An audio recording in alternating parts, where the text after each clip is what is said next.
Ibrahim Taimi reports from his father that Hazrat Ali bin Abu Talib radiyallahu anhu addressed us and said, "Whosoever thinks that we read any book other than Allah's book, and this scripture is a liar." That scripture was hanging with the scabbard of his sword. He radiyallahu anhu said this scripture contains the dictates about the ages of camels, bloodweight of injuries, and contains the saying of Allah's Apostle sallallahu alaihi wasallam that Medina Munawwara is a sanctuary from air to Thor. So, whosoever introduces any innovation in Medina Munawwara or provides heaven to an innovator, the curse of Allah Jalla Jalaluhu, the angels alayhimus salam, and all human beings be upon him. On the resurrection day, Allah Jalla Jalaluhu will accept neither obligatory nor optional acts of worship of him.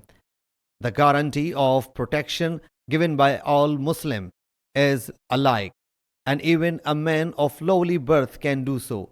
And the curse of Allah Jalla Jalaluhu, the angels alayhimus salam, and all human beings be upon him who associates himself with anyone other than his father or anyone other than his master. Allah Jalla Jalaluhu will approve neither obligatory nor optional acts of worship of him on the resurrection day. Sahih Muslim Hadees number 3773.